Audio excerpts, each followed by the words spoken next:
Hello दोस्तों, I hope you all are doing well. आज हम स्टार्ट करते हैं एक नया chapter, directive principle of state policy.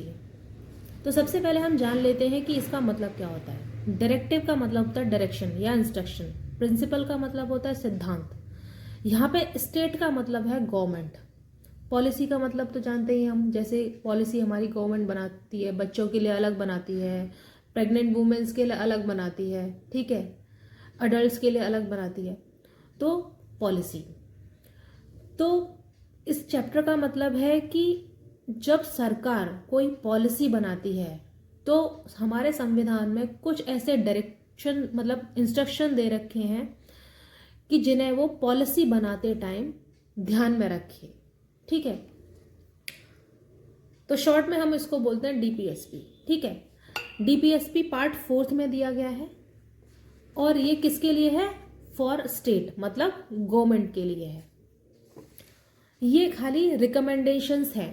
इसका मतलब क्या है कि इनका अगर इन जो भी दे रखे हैं कॉन्स्टिट्यूशन में डीपीएसपी, अगर उनको कोई ब्रेक करता है या फॉलो नहीं करता तो इसके लिए आप कोर्ट में नहीं जा सकते। These are only recommendation, not justiciable. का मतलब यही है कि अगर आप नहीं, मतलब अगर कोई ब्रेक करता है पॉलिसी में, अगर इनको फॉलो नहीं करता तो इसके लिए आप कोर्ट नहीं जा सकते। तो इसका मतलब है नॉन जस्टिसेबल, ठीक है।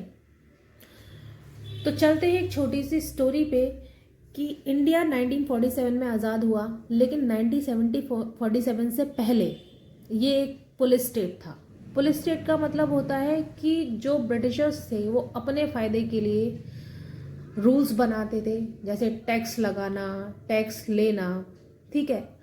तो ये क्या था? एक पुलिस स्टेट था जो कि अपने प्रॉफिट मोटिव पे काम करता है। लेकिन आफ्टर 1947 जब हमारा देश आज़ाद हो गया तो हमारी गवर्नमेंट ये चाहती थी कि इंडिया एक वेलफेयर स्टेट हो, मतलब कि जिससे लोगों का भला हो, वेलफेयर हो। तो गवर्नमेंट क्या करती है?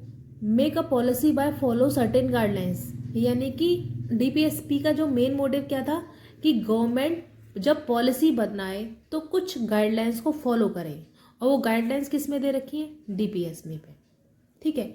तो इस चैप्टर से हमें पता चला कि डीपीएसपी क्या है, ठीक है। कुछ गाइडलाइंस हैं जिन्हें सरकार फॉलो करे पॉलिसी बनाते टाइम। ये पार्ट 4 में दी गई है और ये सिटीजन्स के लिए नहीं है, किसके लिए है? गवर्नमेंट के लिए। और ये खाली रिकमेंडेशन है, अगर इन्हें ब्रेक करते हैं या फॉलो नहीं करते तो इनके लिए आप कोर्ट में नहीं जा सकते। इसका मतलब ये नॉन जस्टिसेबल है, ठीक है। आई होप ये चैप्टर का ओवरव्यू आपको अच्छे से समझ आया हो, आपको बहुत सारी चीज़ें पता चली होंगी। Thank you so much.